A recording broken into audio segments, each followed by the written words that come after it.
Hey everybody, it's Lear from Lyra Gaming. Today I got another Baldurs Gate 3 guide for you, and today we are looking at the final subclass of the Cleric, the Trickery Domain Subclass. And if you want to keep Shadowheart El Natural with our natural subclass, this is the one you're going to want to stick with. Now within this video we're going to cover features at level 1 of character creation, including ability recommendations. I'm going to be giving you a full level 2 to 12 breakdown, as well as going over all spells available to you as you level. And towards the end, I'm going to provide you with general equipment recommendations as well. You can use timestamps below to jump to areas that most interest you, of course. Now remember, drop a like and leave a comment below with your thoughts, feedback, and questions. Now without further ado, let's go and check out the Trickery Domain Cleric.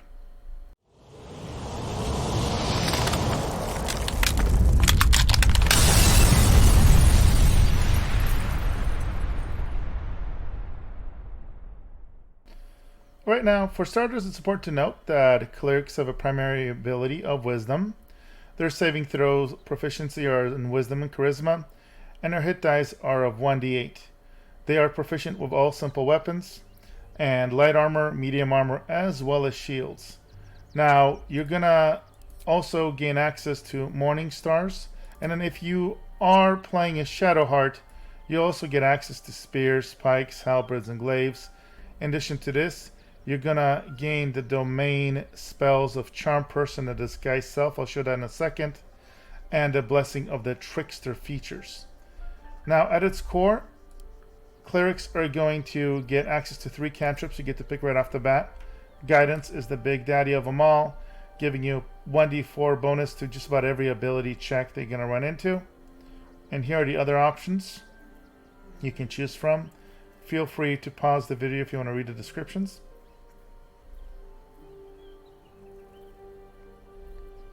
Going to start with 5 spells memorized that cover a lot of different effects. Cure Wounds, Guiding Bolt, really good range attack. Denote Healing Word is a bonus action at ranged, and Cure Wounds is a melee action that's a full action. You can combine the 2 of them for optimal or maximize healing. And Shield of Faith is really good for increasing AC, but notice it requires concentration, so it is important to keep that in mind, because when you take damage, you can lose concentration, lose the effect of the spell. You are going to get 2 level 1 spell slots, so at level 1 you're going to be able to cast these spells, any of these combination of spells, twice per long rest. And here's the trickery specific stuff, so you're always going to have Charm Person memorized, and always Disguise Self memorized. And your action that you can use is called Blessing of the Trickster. You grant another creature advantage on stealth checks. It does require, unfortunately, concentration, so how much you use this is going to be questionable. Now when it comes to ability points, I recommend a pretty balanced amount of stats, because you're going to be using medium armor unless you multi-class. So 14 strength so that you can actually melee attack some, 14 dexterity to get the most out of your medium armor, 14 constitution, and then 16 wisdom, and then 8 intelligence and 9 charisma.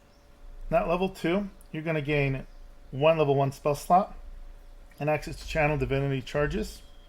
Starting with 1, you can use these every short or long rest to use them on turn undead, or your special channel divinity abilities. The first one you get is Invoke Duplicity.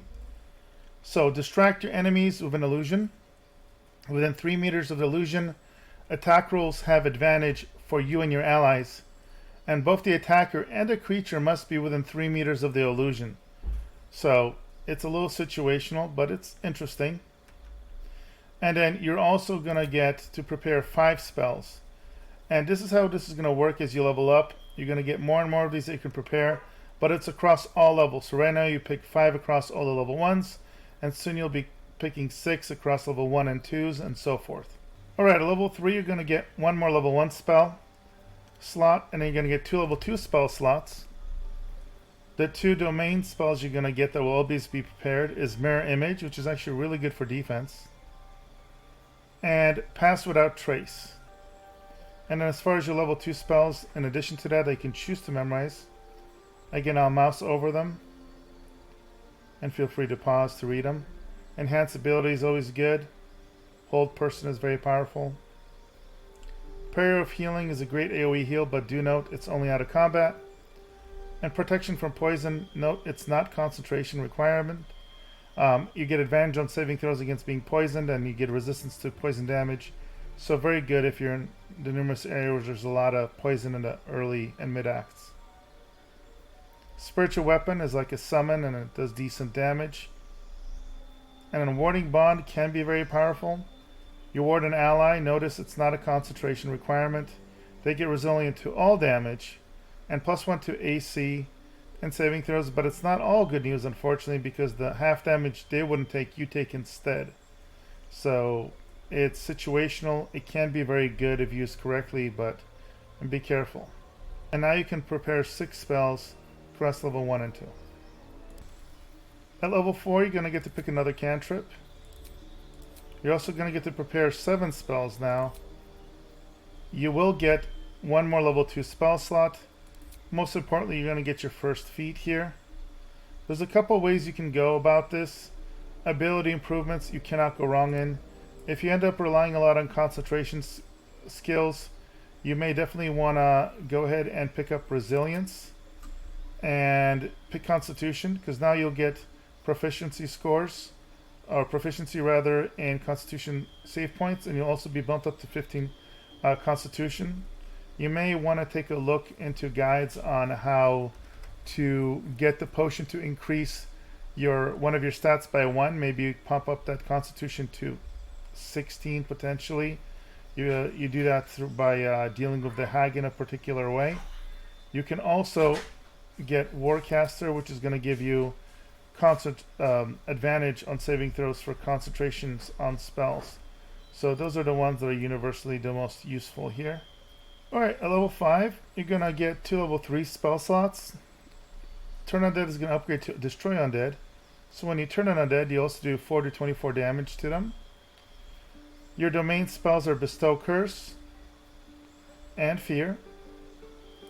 And your other options are going to be as follows.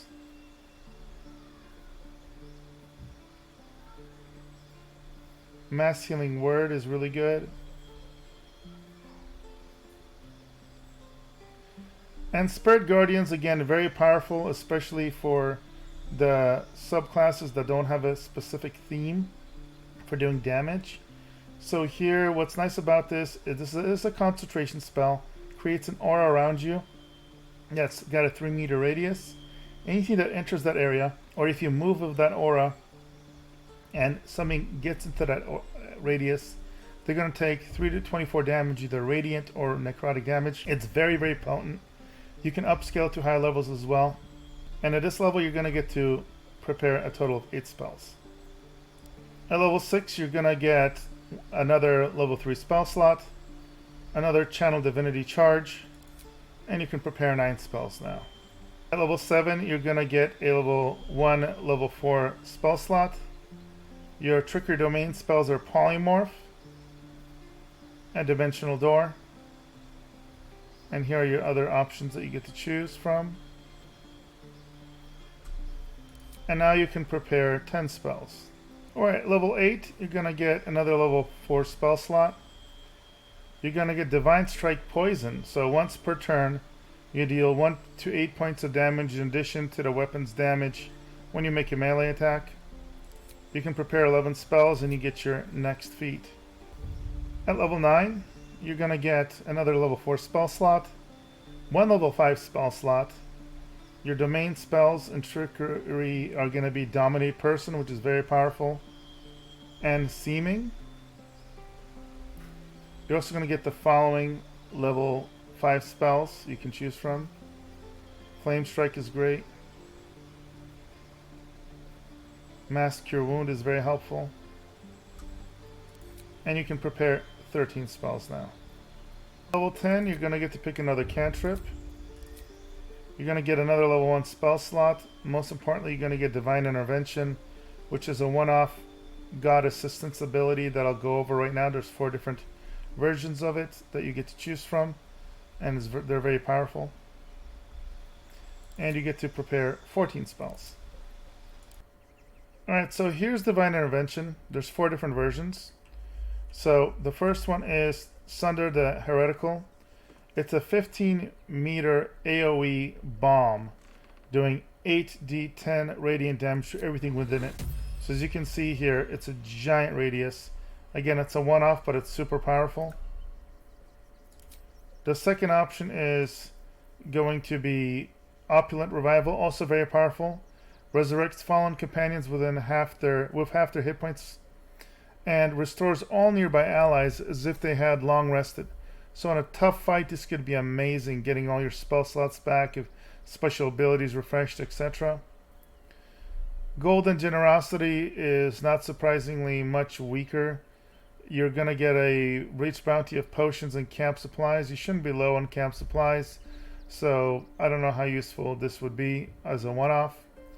And finally, you get Arm Thy Servant, where you get a legendary weapon that gets summoned. I'll show that off right now. And once you use it for this effect, you can't use it for anything else. It's a mace, and it's called Devotee's Mace. It's a +3 weapon enchanted mace, but for this build in particular, probably you're not going to want or need this, but I did want to show it. The best part of it is probably the Healing Instance Aura. You cast it as a bonus action, and it heals everybody within 9-meter radius over 10 rounds. Each round they get 1 to 4 hit points, so it's 10 to 40 health over 10 rounds to everybody around you. You don't have to concentrate on it. It's kind of a fire and forget.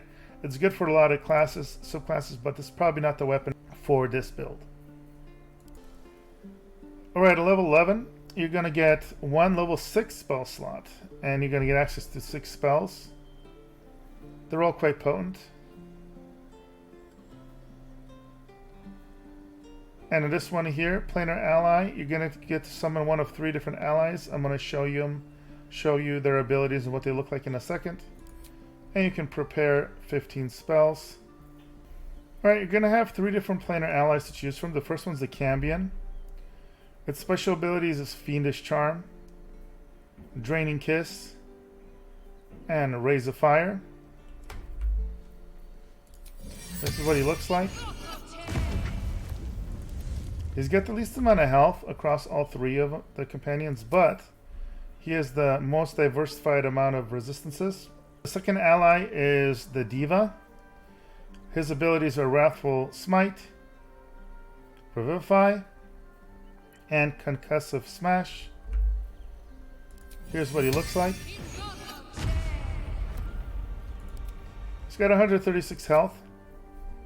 Really nice stat block. The best AC at 21. And he's got a few resistances, not as many as the Devil guy, but he's quite good overall. And then finally we got the Genie. Its special abilities are Sweet Plum Gales, Thunder Wave, and Drunken Inhale. And this is what he looks like. Now he's got the most health at 161. He's got a really good stat block, second highest AC. He's got the fewest number of resistances, but he actually has full immunity to lightning damage and thunder damage. So he's quite solid as well. Now at level 12, you're going to be able to prepare 16 spells, and you're going to pick your final feat, so go ahead and choose whatever you deem the most important. Now as far as armor is concerned, if you're going to stay pure cleric, you're going to want to pick the best possible armor you can that's medium for her, as well as a shield. There is a legendary spear and full armor set that you can actually get if you continue following her goddess, even if you end up turning against it potentially. But you can get that full set. I unfortunately sold it, so I have other armor now because on my playthrough I have her use heavy armor, but there's a full helmet, chest, and I believe gloves and boots for that set. That's probably the most natural way to go trickery for her. And then using her legendary spear. I'm not sure if it's the same version as this, because this is the Saloon Spear of the Night. I believe this is the good version. There may be a dark version. I haven't played down that route. I just assume there is a different version of it. No matter what, it's going to be a really good spear. She's going to be proficient in it, and you'll be able to, you know, be a hybrid caster and melee attacker. And then your jewelry, pick the best jewelry that supports your playstyle. Anything that's going to give you more uses of your spells is going to be big, like Spellcrook's Amulet is huge. This lets me utilize this level 6 spell slot one more time per long rest. Very powerful, but you're going to find various items that are going to either give you extra spells or spell slots.